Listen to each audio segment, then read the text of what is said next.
As you can see from this, it says be bold, be brave, be magnificent, be marvellous, and the most important one is be you.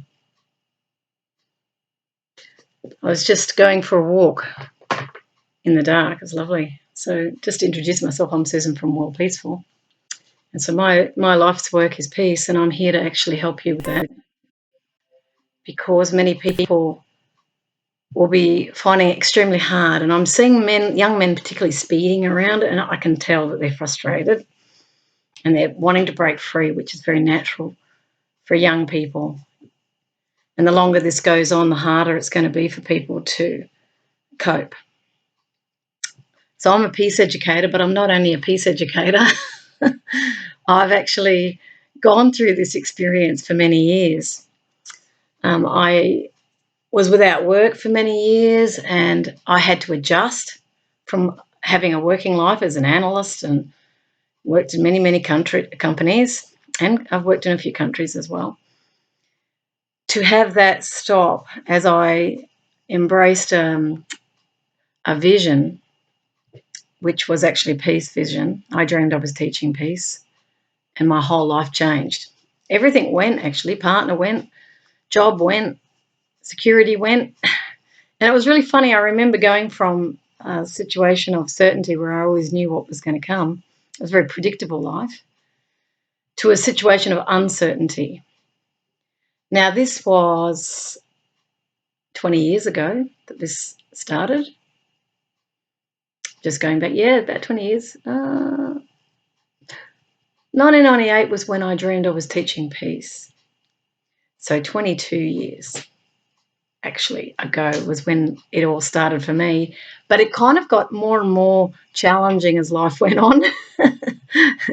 I used to do my work at a university because I couldn't find a workspace because I didn't have any money. This is the thing with living on Centrelink. You're often living in great poverty.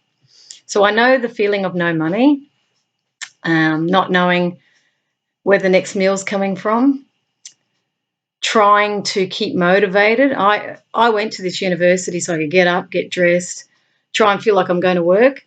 And I was just keeping a sort of a rhythm of routine going in order to keep focused on what I felt inspired to do, which was I was starting a business in anti-bullying in actual fact at that time.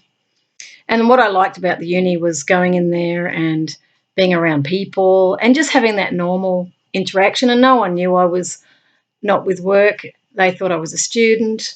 I was alumni at this university, so I had every right to be there, because some people think we don't have a right to be at our own universities. We do. But let's just say that I was part of that university in any case. So for me, that's what I did in order to deal with a lot of uncertainty to start with. I then had a situation where I became homeless. I was evicted from my place because the landlord had breached council bylaws, and apparently the dwelling I was in was an illegal dwelling. Even though I was extremely happy where I was, it was cheaper rent. I was paying $150 a week. And, I had a bike, and I loved my life. I really did. I was doing spiritual work as well, which I felt a calling towards. So this was the inner peace work I was doing, as well as looking at how do we, look at de-escalating bullying in our society and in workplaces, and also organisations and families. So this video is really going to be speaking to people.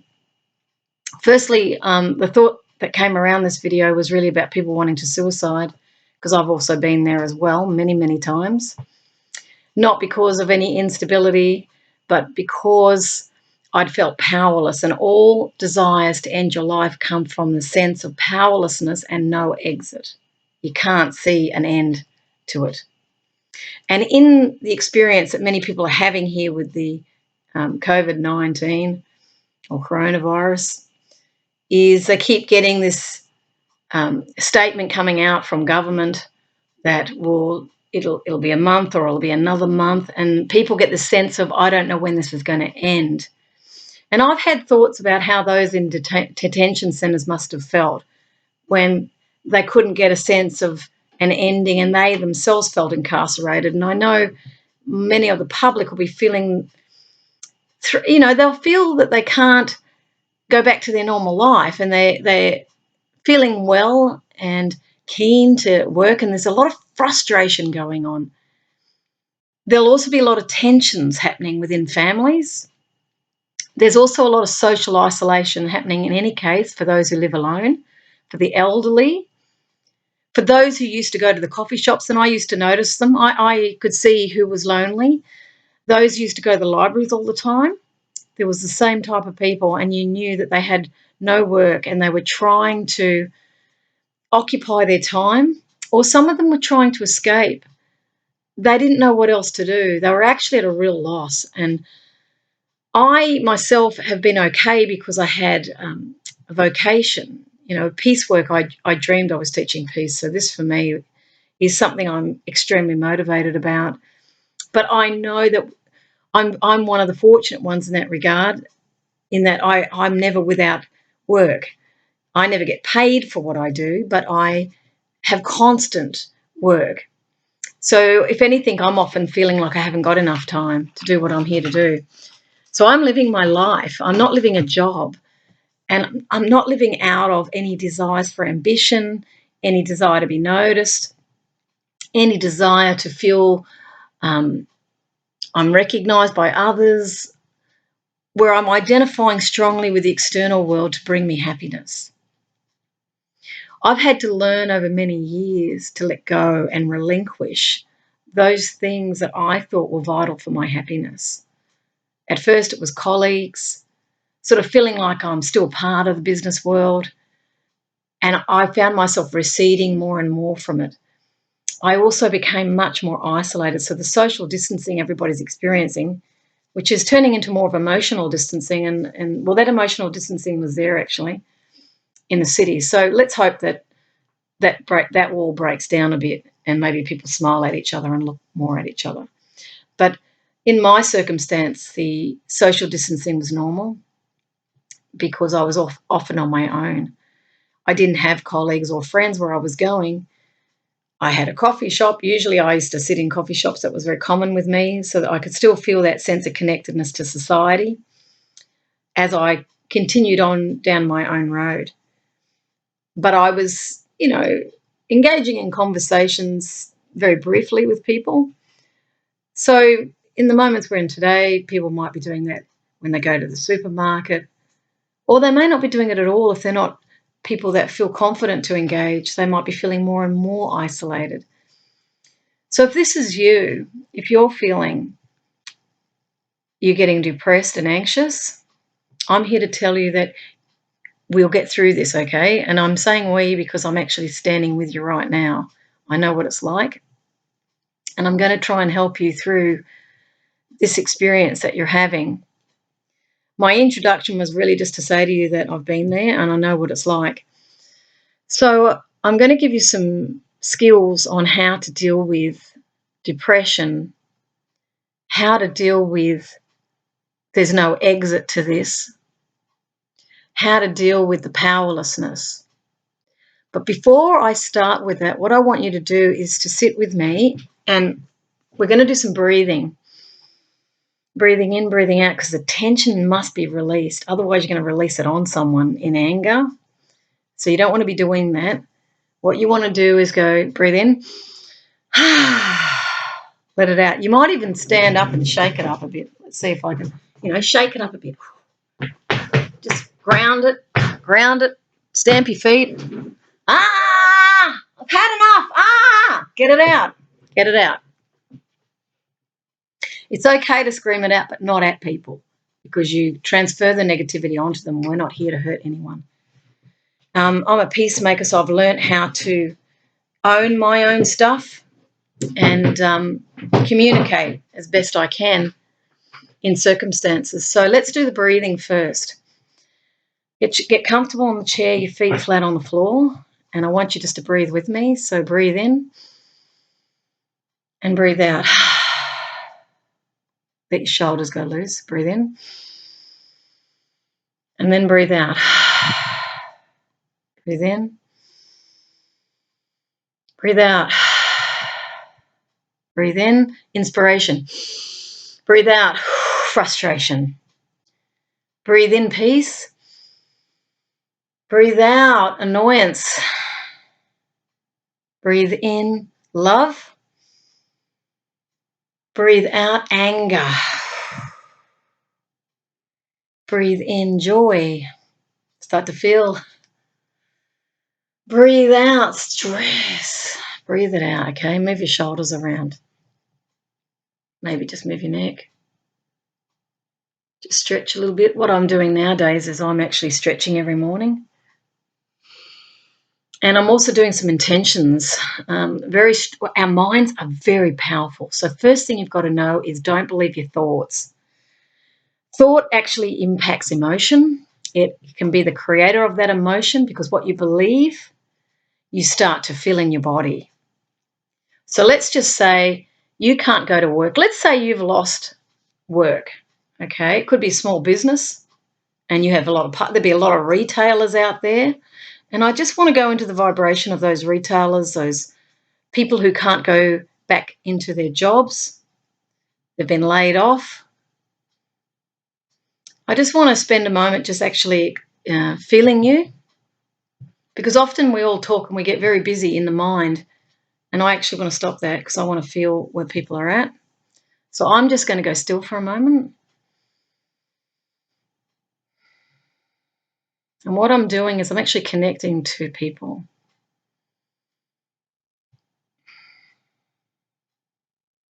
See, I'm feeling tears, pain, loss. Oh my God, grief. People are feeling grief.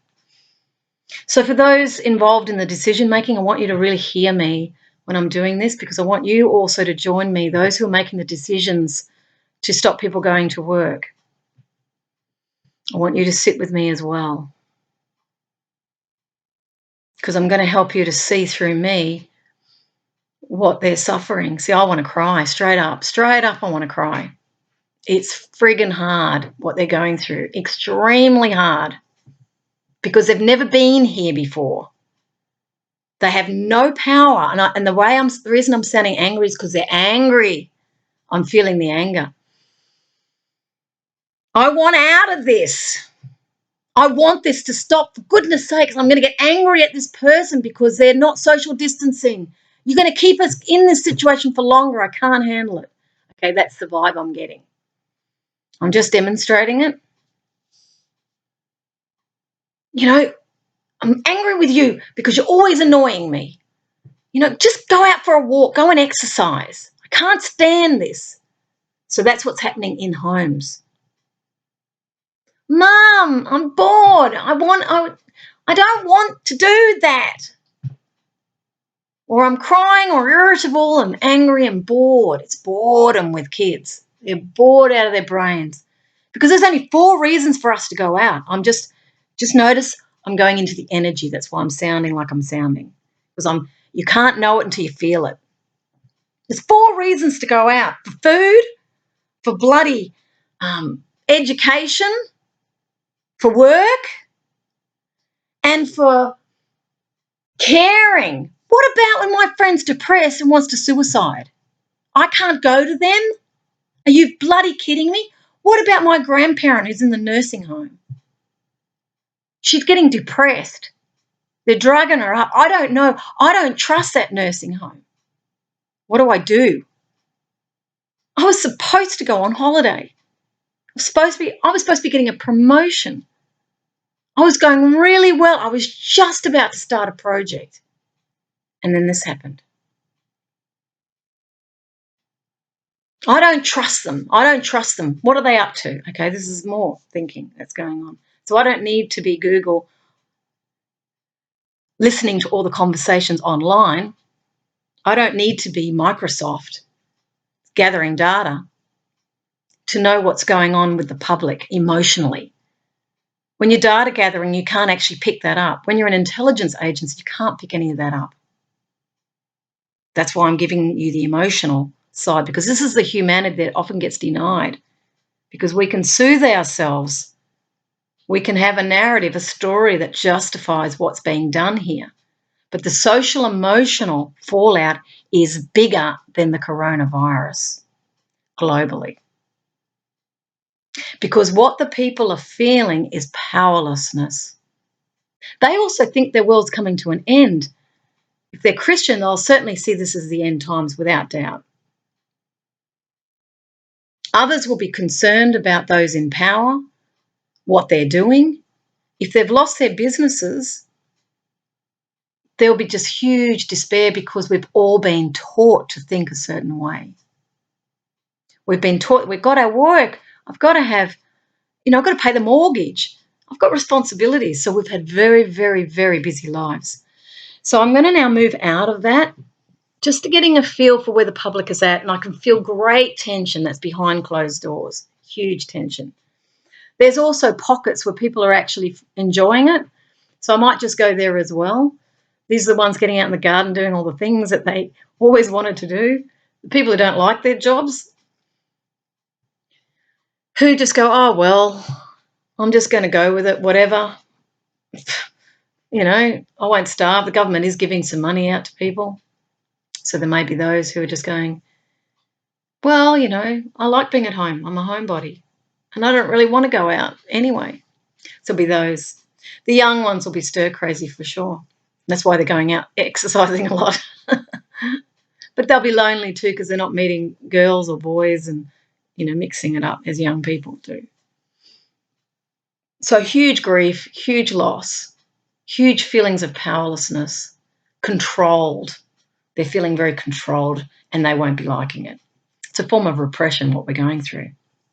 Yes, there may be an overall narrative that's saying it's for the well-being of the public, but at the end of the day, the public feel they get fined if they're doing something outside of those 4 things.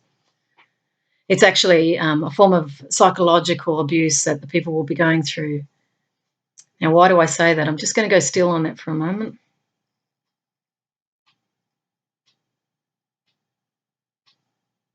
Because no one's talking to their emotional anguish.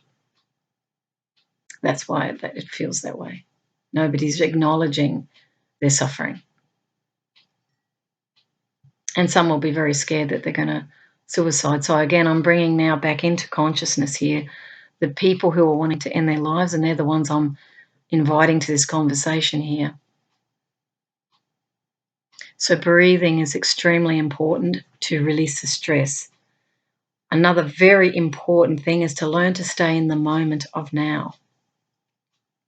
Now, when I went on my walk, I was actually processing the moment, not the future, not the past.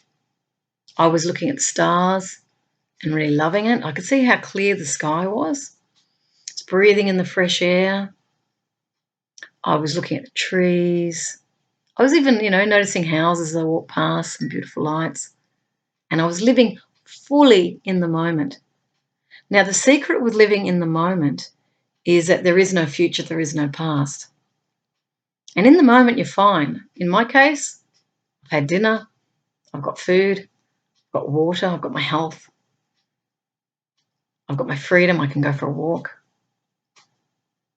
I'm not expecting a future. Doesn't mean that there's not a future coming. There always is the next moment coming, which is the now moment, we call it. So it's to what I call recline into Buddha. Might get Buddha out, actually. I'm not a Buddhist, but I like the image.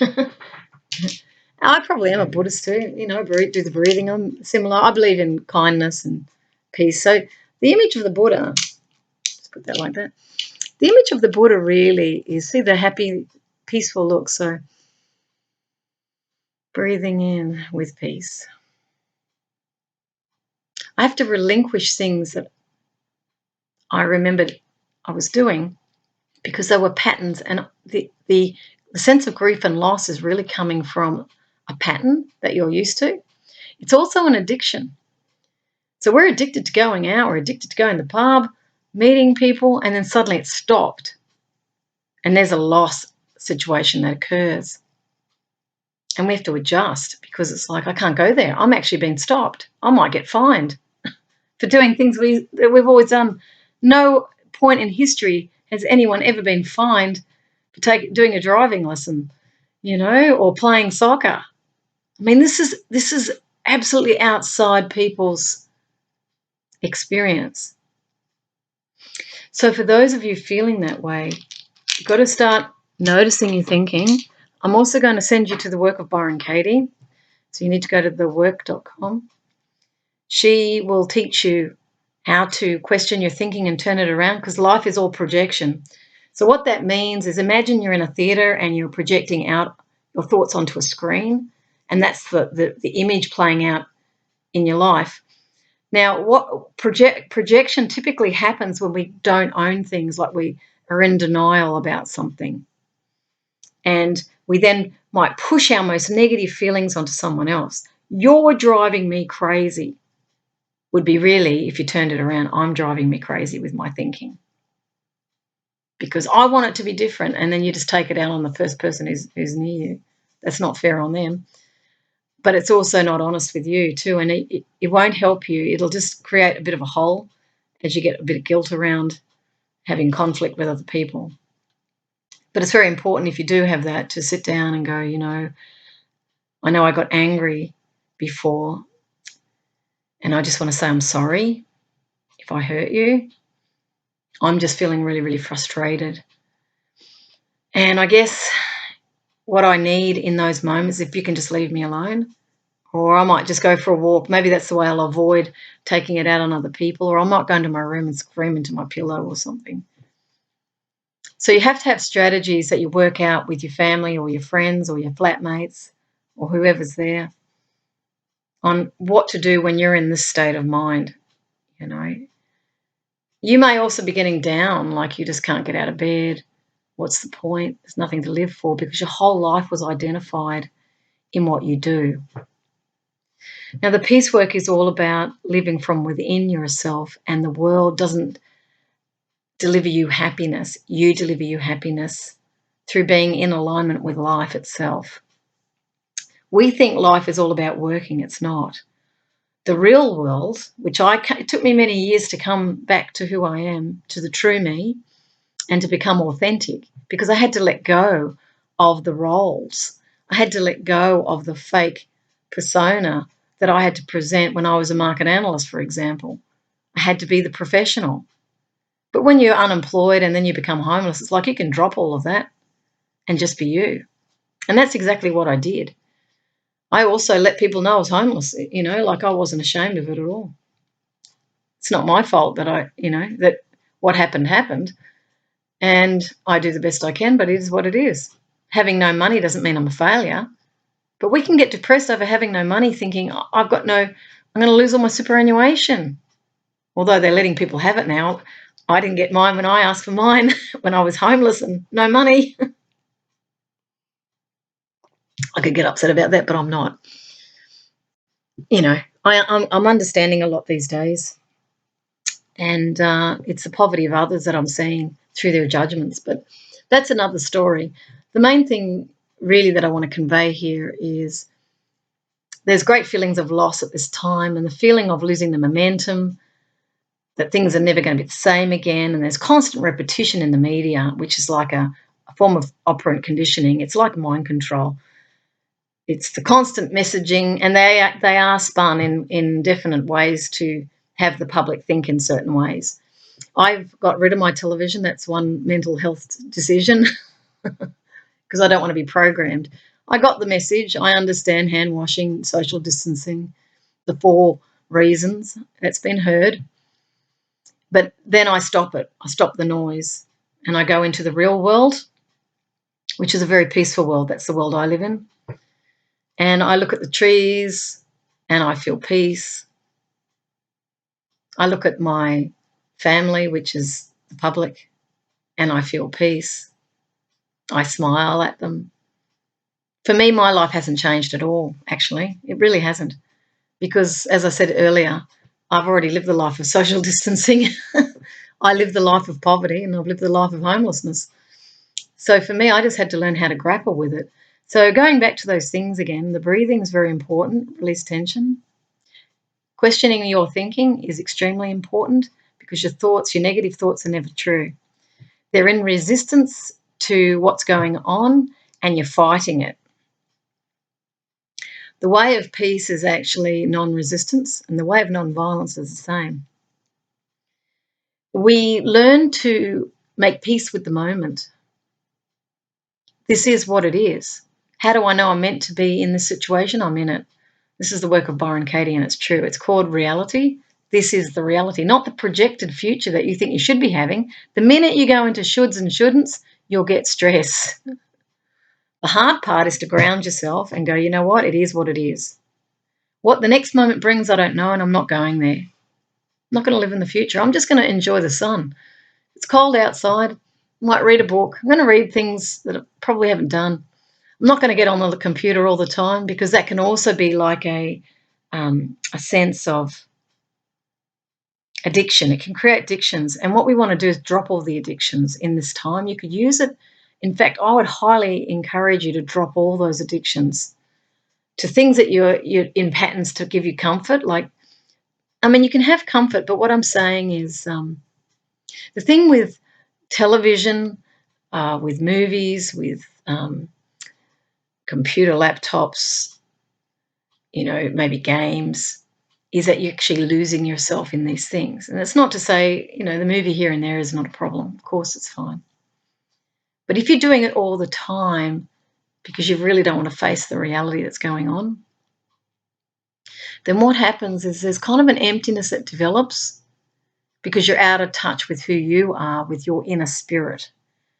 Now, that inner self is where you actually will find peace. You're never going to find peace in things outside of yourself, because peace doesn't exist outside.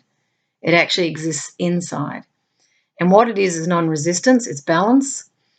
It's non-resistance to what is happening around you.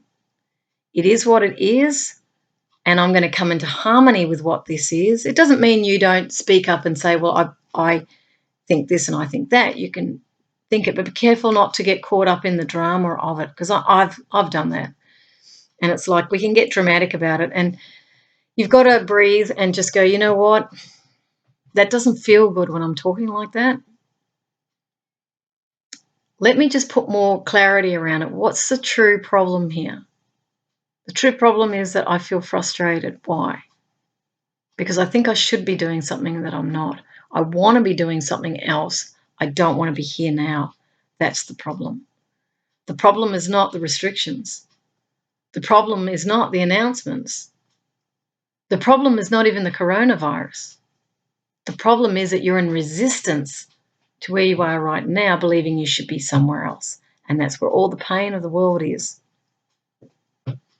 And interestingly enough, this experience, despite why it's here, is actually a great experience for people, because you're kind of being forced into an ashram type setting. I did a Vipassana for 10 days, which was silence, and you weren't allowed to look at anyone. So it was social distancing. You couldn't go near and you couldn't make eye contact. So you're around all these people for 10 days meditating. It's not easy. Breathing. And you get sore because you're sitting for hours. Like you sit from something like some of the really good meditators were sitting from, I think, 4:30 until 9 at night. And there's breaks in between, of course, but that's a lot of time alone with your own thoughts, and that's where people are struggling. They're resisting it, and and it's understandable. It's because you've gone into a situation of an addiction being removed. Addiction to work, addiction to money, addiction to role, addiction to prestige, addiction to meeting up with people, addiction to having all these entertainments. These are all addictions. You've just got to get really clear about that, and it's withdrawal that makes you feel empty, because you've not actually been with yourself probably that much. But what I've learned, and this is my normal, I'm with myself all the time. I actually got rid of the television, where I'm in emergency accommodation right now, and I actually got rid of the television because I didn't want it. I don't want the distraction. I don't want other people's thoughts permeating my world. I'm very able to tune into what's going on. So I don't, and that's come from years of being by myself in actual fact. So social distancing in a sense. I mean, I've never really been socially distant, but let's just say that there is physical distancing would be a more accurate terminology, because I was on my own a lot and I didn't have a partner. And I didn't have kids. So I was physically distancing for, more than 10 years, now. It's been a long time, probably 2002 on, maybe. Where are we now? 18 years. Oh, God, it's been a very long time. Where did it go?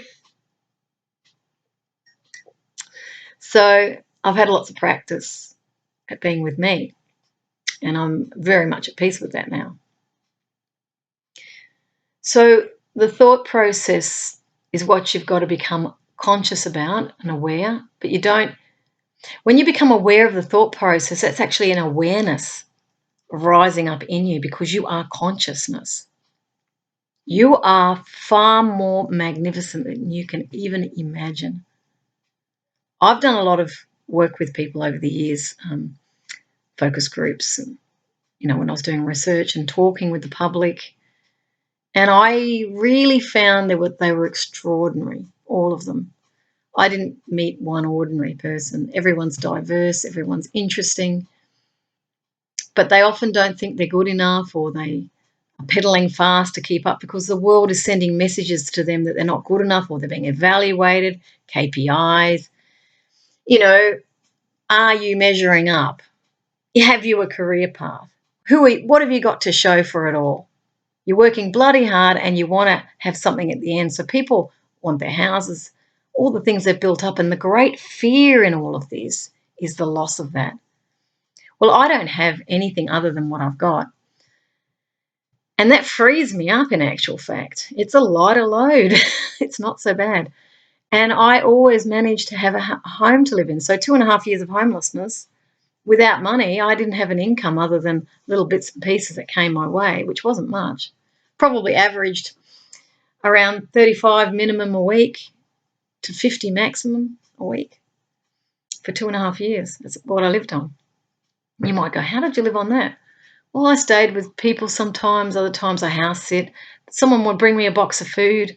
I had just enough money to buy food and petrol, couldn't fix the car. So luckily for me, the car kept going. You do what you have to do in circumstances that are difficult.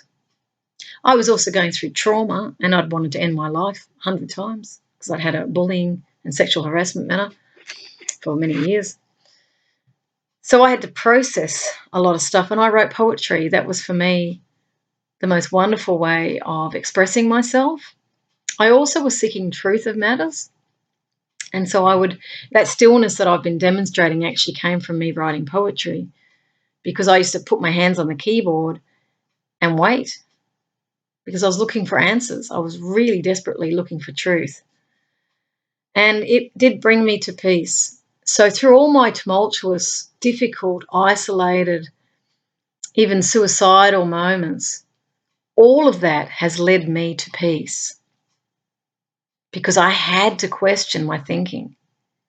Am I really powerless? Well, no, I'm not. So intentional thoughts have awakened. So I want to teach you a little bit about that, because your mind, your consciousness is extremely powerful. A lot of the positive thinking teachers, even in the business community, or some of the spiritual teachers, will talk in ways that are very uplifting and positive.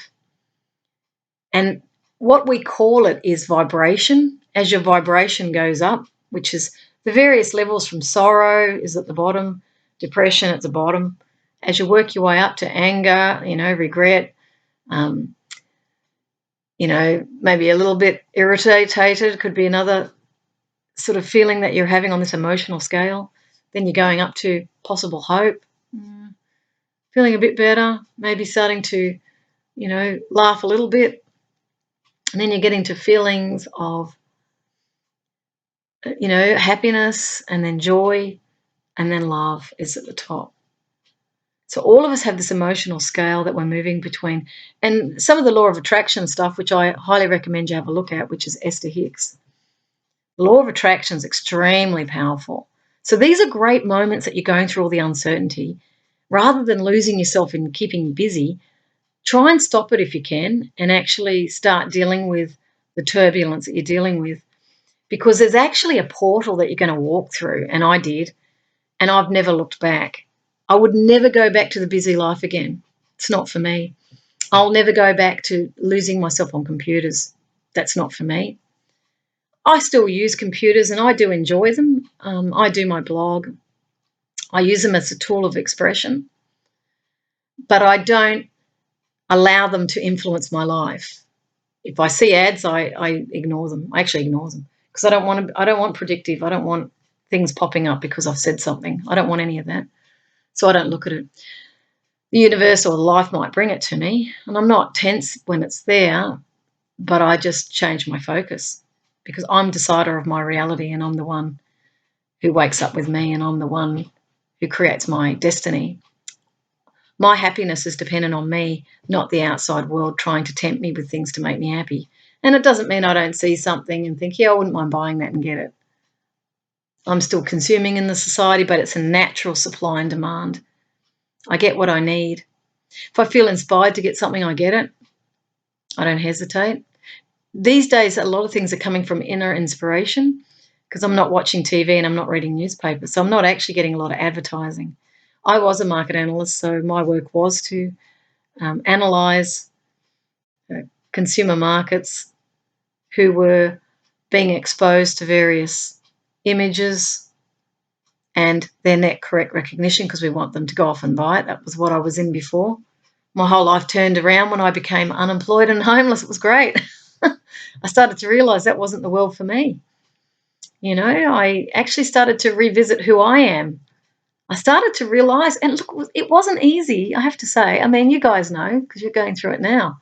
It's not easy. Because I remember there was, I used to go to the university and then I had a dispute there and I had to leave that university, which actually turned out to be a blessing in disguise, you know, because I ended up going out into the community and sitting at coffee shops there. And that's when I saw the people who were isolated. But I met some lovely people, and the isolated ones too, lovely. You have a little chat with them. I met the people that I would never have normally talked to, you know, and I was one of them. And it took me from that elevated state of I'm a professional, this or that, and it grounded me. I'm just a member of the community. I'm just like you. And see, we like to feel that we are somehow better than others, and it's never true.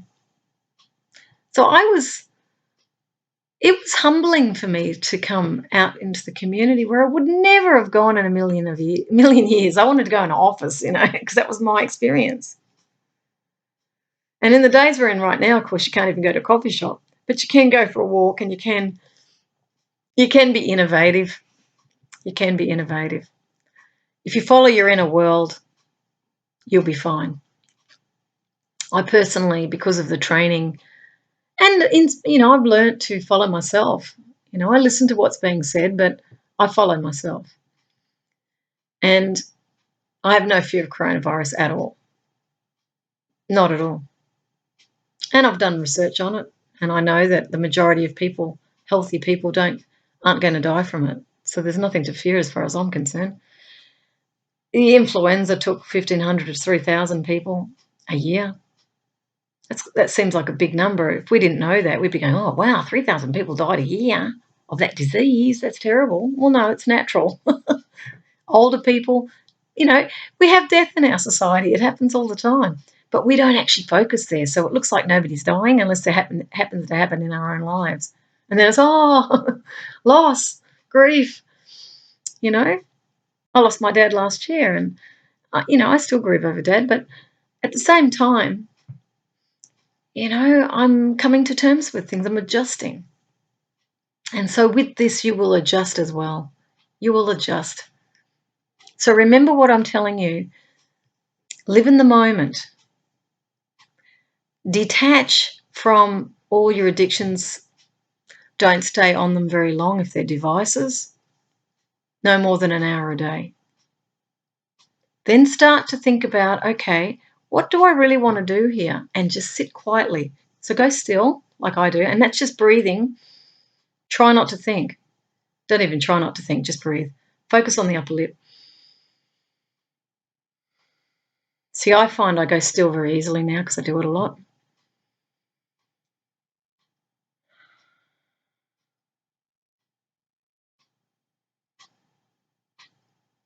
So when I'm going still, it focuses me inward into my inner world. So what I'm going to do is a little meditation before I finish, because I get inspiration. And when you get inspiration, that's far better than a game.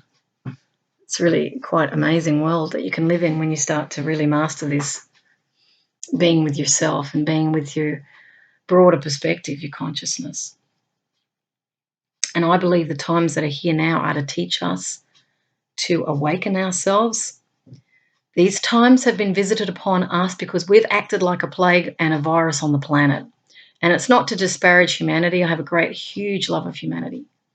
But we are acting unconsciously and multiplying unconsciously.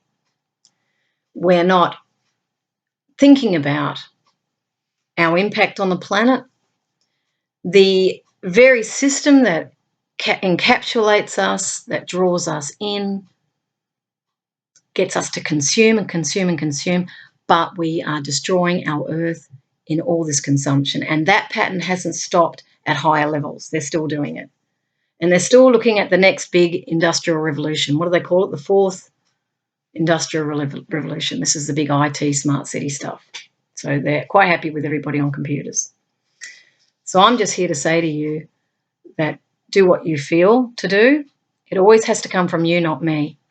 I'm telling you what I think and the way I think and feel as, in a sense, coming alongside you, because I've already been in the position of wanting to finish many times, and I've felt powerless. I've got nothing. Where do I go from here? I'll be penniless than I was, or I'll be on the street. No, I wasn't on the street, but I was close. I was very lucky.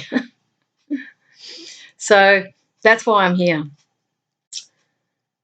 This other stuff is very distracting, and it's even distracted us. The computer whole IT world distracts us from the real world, where we're having a collapsing ecology and melting ice caps. I think you've got to focus there. So if you are going to go on a computer, have a look at environment. Apparently the skies around the world are all clearing, all the pollution's clearing. This is a very good thing. It's like a cleansing. So the coronavirus is a gift in disguise. You might not think that when you think of your own world, but I want you to think into a broader world here. It stopped all the activity, which has to stop. Now, some might see it as a pause and a means of moving into more activity online and calling that environmental. It's not. The true balance and homeostasis with the planet is going to come from inner peace. It's going to come from not wanting all these things to fill the gaps, to fill the addictions. It's going to come from you making peace with you starting to learn how to relax around life, and when change happens, you change with it. The Indigenous did that. They survived 40, 50,000 years happily without all these material things. They grew up with a life that was all about nature.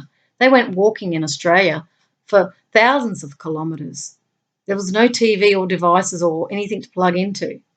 They actually became very, very at peace with their environment. They knew their environment. They were very healthy and very lean.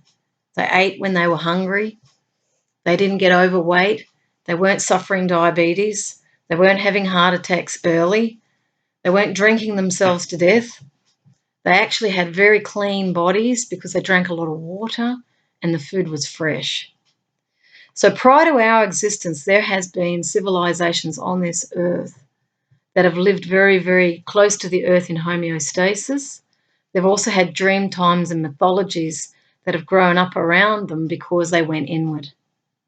The Quabaris, if you look at the whirling dervishes, these are the Persians, they spin. Spinning is extremely powerful for spiritual growth, believe it or not. This is going from left to right and spinning. 33 times a day, they reckon, if you spin, it can change everything for you because the chakra system inside the body actually spins. It's amazing. So there's been cultures on earth that survived no work. In fact, most of the cultures did not have work. It's only been really the last few hundred years that the Industrial Revolution has really scooped everybody up into a working life, and then the mantras became increasingly you have to work. And then we became disparaging against those who didn't work, whereas 100 years, 200 years ago, that was normal, and there was no socially negative attitude towards that. So you can see that even our cultures have impacted how we feel about ourselves when we work or when we don't work. And yet we're just human beings having a life experience. We're also spiritual beings having a physical experience on the planet. And you know that's true because when people die, people witness seeing their spirit.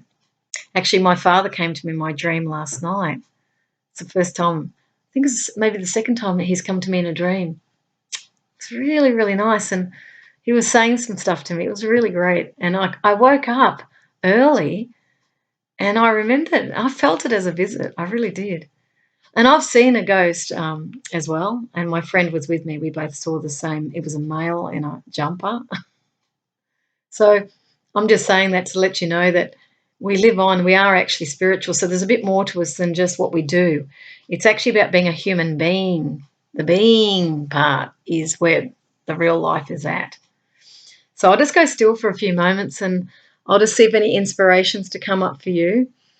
Just note that it's empowerment that will shift you out of a feeling of emptiness.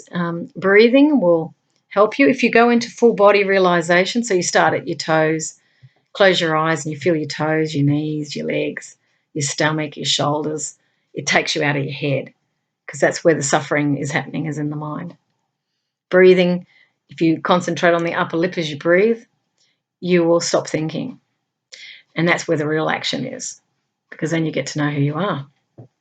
So again, breathing in, you can breathe with me if you like. Let's be still together and be grateful for this experience that's come to us from coronavirus. It's really wonderful, in actual fact. I'm enjoying it.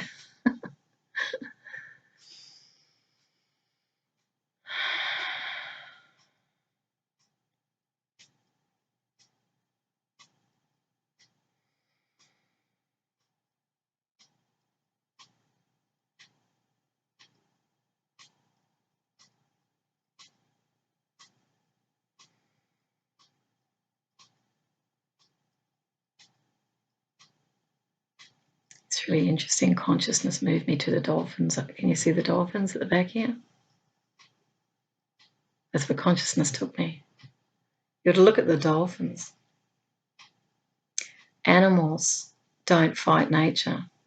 Whatever turns up, look at them. They've had to cope with us. We've destroyed their habitats. We've rounded them up. We've put them in pens. We've jailed them. We've been cruel in the way we've killed them. We've not honoured their lives. And they do the best they can to adapt to us. So we've been a massive disruption to the wildlife on the planet. I want you to think about that, how animals are treated and how their freedom has been completely restricted to meet our needs. So now that we're feeling a bit restricted, maybe we can be more empathetic towards those who are either locked up or when we jail animals because we want to farm them. So the dolphins is where I've been drawn to. See how they swim in the water, and they breathe air, and then they dive down again. They do little noises. So they send out noises, and they can. They have sonar, so they can communicate. I think hundreds and hundreds and hundreds of kilometres. I think I'm not sure what the actual distances are, but they're highly intelligent. They're more intelligent than dogs. They all communicate. They have groups and families, but they're under siege, and so are the whales. From pollution too, we've polluted our environment big time because of the activity we're all engaged in. And in a sense, that's our responsibility. We are participating in the destruction of our own planet. So I'm feeling very strongly to remind you of that. So your activity stopping is actually saving the planet, believe it or not. Now, if you can recalibrate and change your patterning and start to rethink your life around living in harmony with the natural world, you might start thinking about creating a garden. If you want to look at really great techniques, permaculture is an excellent one, Bill Mollison. You might think about getting solar panels so you get off the grid. because the electricity, the coal burning, is sending the CO2 up into the atmosphere. We have to go off electricity. That is definitely, I think, a message coming out of the coronavirus situation, because all the skies are clearing. They're even seeing it from NASA up over the earth. They're noticing it's all clearing. In China, they're seeing blue skies for the first time. So it's been a good thing, And someone said to me the other day, all of us are in this together. This is creating unity between us, the people of the planet. And when you change from an addiction, it actually shifts your vibration. And what vibration is energy. It's kind of like frequency. It can be disruptive in that, my pattern has been changed and I'm used to that rhythm of routine. It feels secure, and then you suddenly feel insecure. Because what we've done is we've buoyed up our lives with all these things. We've got the car, we can move. We've got money in the bank. Oh, God, I can get food. Children are at school. You've got your workplace. We know where we're going. So we like certainty. Now, we're in times of uncertainty, and I found that to be one of the greatest experiences. It was tough when I started to go through uncertainty, when I'd had certainty all my life. So I've been going through uncertainty since 1998. Long time. 20 years. 22 years I've been in uncertainty. So for some of you, this might be the first time. For others, you might have had, lost everything. You might have had a nervous breakdown, and uncertainty was there. And what uncertainty means is that you have to actually trust life to show you what next. You're not in control is what uncertainty brings. It's a gift. And that was when I realized, oh my God, I'm not in control. And the illusion that we live in is that we're all in control. We're not. And even those who think they're going to assert control, and I say this with love, and I do. I really do. It's not possible. The uncertainty is actually where the loss of control becomes an exciting, vital, energizing moment if you don't fall into fear. Fear is false evidence appearing real, and we go there because, oh my God, I don't know what to do. Well, just breathe and let life show you. And I guarantee you, you'll be amazed that when you let go of control and just see what happens. I might go for a walk down that street. I might actually go for a jog over there. I might go and do some study at the TAFE. I've been doing that because I haven't got Wi-Fi. But, I just find that simple things. I might start writing, might do some reading, but I'm letting my inner world determine my day. And it's the most wonderful experience. I am so glad I disconnected from the mainstream, and I didn't do it deliberately. It just happened. I was actually hoping to get things going with my work, but I'm so glad it didn't happen the way I thought. Instead, my life happened. Instead, spirituality happened. I started to realize, oh my God, literally, it's like it's real. That higher spiritual reality is real. I didn't know that. And then you get the feelings of love. I've had this for a long time now, more than 20 years, where I'm often in love. And there's nothing causing it. It's coming from my inner world. I'm so happy with where I am. Now, I don't have a partner, children, mortgage, assets. I have none of it. And the joy I feel is indescribable at times. And I quite often will say, I'm so happy. I get these really strong feelings of gratitude because I've lived in the real world where it's not all given to me. I've had to learn to live where need equals want. I've had to learn to just go thank you when I've had enough. I used to get dollar coffees. I couldn't afford a normal coffee. And then someone would turn up and give me a box of food. And I just went, oh, I'm so grateful.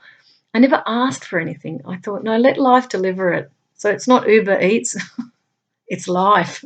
Life is the cosmic Uber Eats coming to deliver you something. But it's not on a drone. It's more magical. It just comes, pops out of the ether, and you just go, oh, my God, that came. I'm in emergency accommodation. This popped up. Circumstances happen. If I'd fought those circumstances, if I'd felt resentful, someone should take me in if I was like that.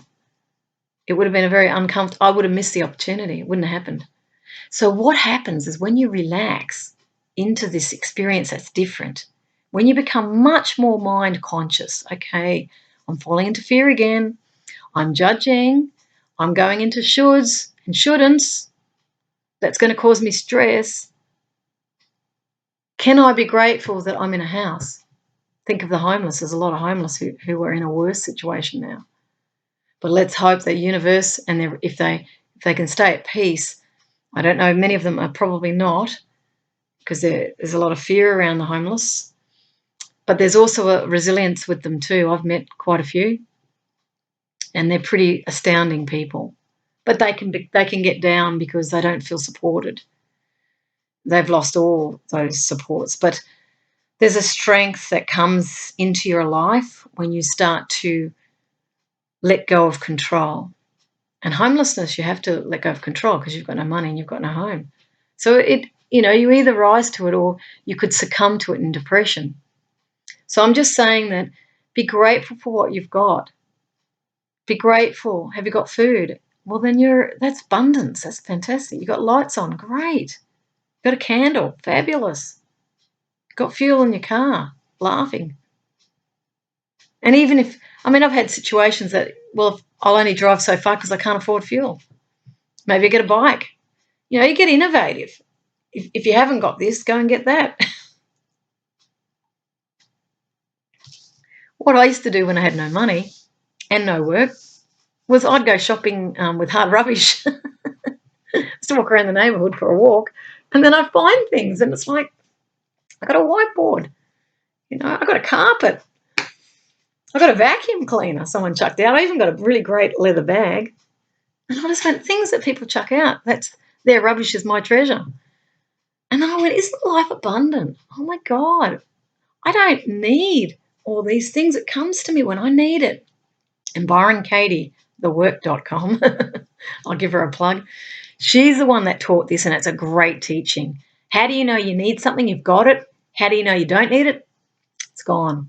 I'll give you an example of what she says, because she's a person who was depressed for 10 years and she awakened. She's literally the example of someone she calls herself the I don't know mind. She lives in complete uncertainty with great peace. And she's coming from the moment. She's not thinking of, she said there is no future, no past, doesn't exist. That's the awakening. That's what it does. So what she said was someone apparently came into her house. That's right. She came home and all the things were stolen. And she went, oh, look, it's stolen. And she didn't go, oh, my God, this is terrible. People are so bad. She went, house looks much better now. It's obviously meant to be cleared. So life came in and cleared out the house is the way she would see it. Person who stole her purse, she goes, oh, now they've got my license, all my money, my perfumes, whatever was in her bag with the purse. And she says, and it had the pictures of my grandchildren and all the things I treasure. And then she would say, how do I know I don't need it? I don't have it. And how am I better off for it? Well, the person who's got it obviously needed it because they've got it. So in her world, there's no theft.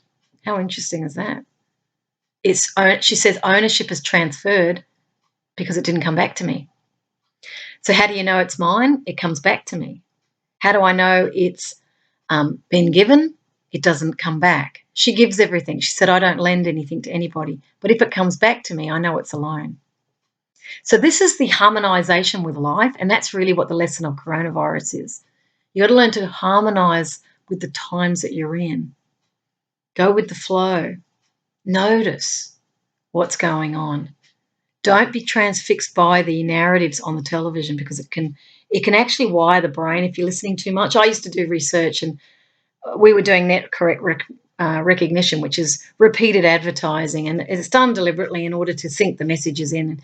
And it is mind control, definitely, because you're wanting people to get hooked to that, and you need this. So, all sales is about hooking people to things. It's not really about they love you and they really want to help you. They don't. You got to see through the truth, into the truth of that. Nobody's out to help you. They're actually making money. But they will communicate to you as your best friend, because that's going to get you feeling like, oh, yeah, I might have that. So that's unconscious living. Conscious living is, okay, I get it. They are trying to sell me something. Do I actually really need this? Well, no, I don't. Do I actually feel a deficit there? Well, actually, no, I don't. And if I do, maybe I should do the work of Byron Katie on it and then see. And that doesn't mean you won't go and buy stuff. You probably will. You'll say, oh, it's nice. I think I'll get it. And desire will show you what to buy. So you'll just go and buy it. And that's how it truly works when you live your life. You're not living your work. You are not your work. You are your life living. You are a living, breathing essence. That's absolutely magnificent. So I started this with this book because I've just felt inspiration to bring the book back. This is you. This is what you got to follow in this time. Be bold. Be bold. Who am I? What am I doing? Where do I want to go? I'm going to write this thing. I'm going to do that thing. I'm going to do the things I always wanted to do. Be bold. Be brave. I'm going to have courage. I'm not going to fall into fear like everybody else. I'm not going to worry about it.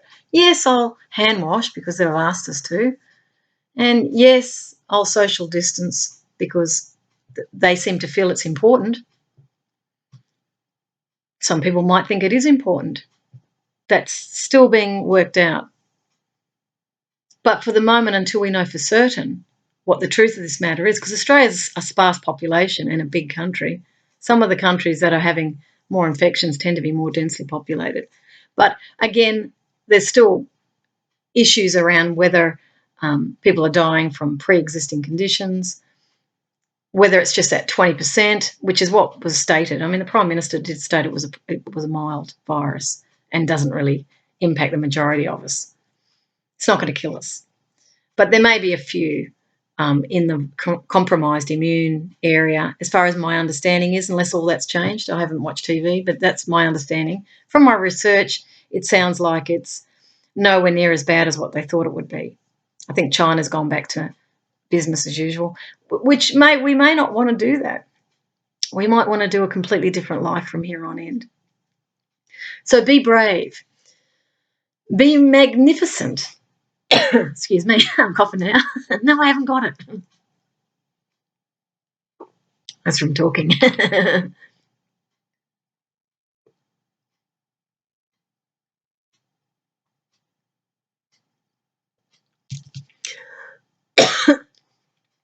Is that funny? Actually, I'm quite okay with the coughing. Because I don't have coronavirus, but it will be hypersensitive. Pardon me. I actually got up early. That's why I'm a bit tired. So my coughing is actually coming from tiredness. I'm actually extremely healthy. But people are saying, oh, I can't go out if I've got a cough because they all think I'm sick and everyone's paranoid. You got to think about that.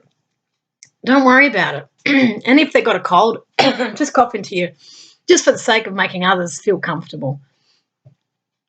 And, take water with you. Because we're coming into winter now, so people are going to get colds, normal colds. The influenza, the flu shots, I guess, do research on that. They can lower immune systems. And we need to look at our lifestyles in respect of radiation and whether that's impacting immune systems. Some people say it is. And also the 5G has to be looked at because there is competing narratives in the media and coming from experts in the area as well who are saying it's problematic. So use the time to find the truth out of all these matters because we are in a democracy. We need to become an informed public. Don't jump into the fear. Understand that life, what turns up is meant to turn up in life. How do you know you need it? You got it. How do you know you don't? You don't. We're in this together. And I think that was probably the best thing I heard from our Prime Minister. We're all in this together. We're here to support each other, not divide each other. Do not let negative voices divide us. I've heard some narratives. I'm a peacemaker. I know when division is being injected into the populace. And I say to those who are creating fear and experimenting with turning people against each other, don't do it, because what you put out comes back. And that's a universal law. I'm not talking about revenge or anything like that. I'm saying that spiritually speaking, what we put out into the world will return to us one way or another. If we've been dishonest, it will come back. It'll be exposed at some point, because we're in interesting times. And it's not just about coronavirus. We're actually having a big shift in consciousness on the planet. People are awakening. People are at a real juncture here about which direction we go in. I guess one direction is we plug in and we go down that track and we're all online, or we go in another direction where we live, in my opinion, more homeostasis-based lives, where we live natural lives. And I think too, with the virus, any sort of epidemic. I don't know if this is a pandemic. I'm not convinced it is, but some say it is. But let's just say, for argument's sake, people are better off living out of cities. We're better off decentralizing. So if any of these things come up again, we're not going through the same trauma. Because the thing with viruses is it can come back and then they can say, oh, well, we've got to institute these restrictions. And, of course, you know, we don't want endless wars of viruses. We've had endless wars of terror. I think we've all come to a point where we're seeing that there's been things going on in respect of that matter, and people being terrified, and we don't want to cause trauma in people. People's lives are hard enough as it is trying to survive in this system without giving them more things to be frightened about. So what I'm saying is we have to be mindful. We are incredible, and let's live fearless lives. Let's help each other. Let's be positive and be fun. So be you is my advice. Take care. Bye.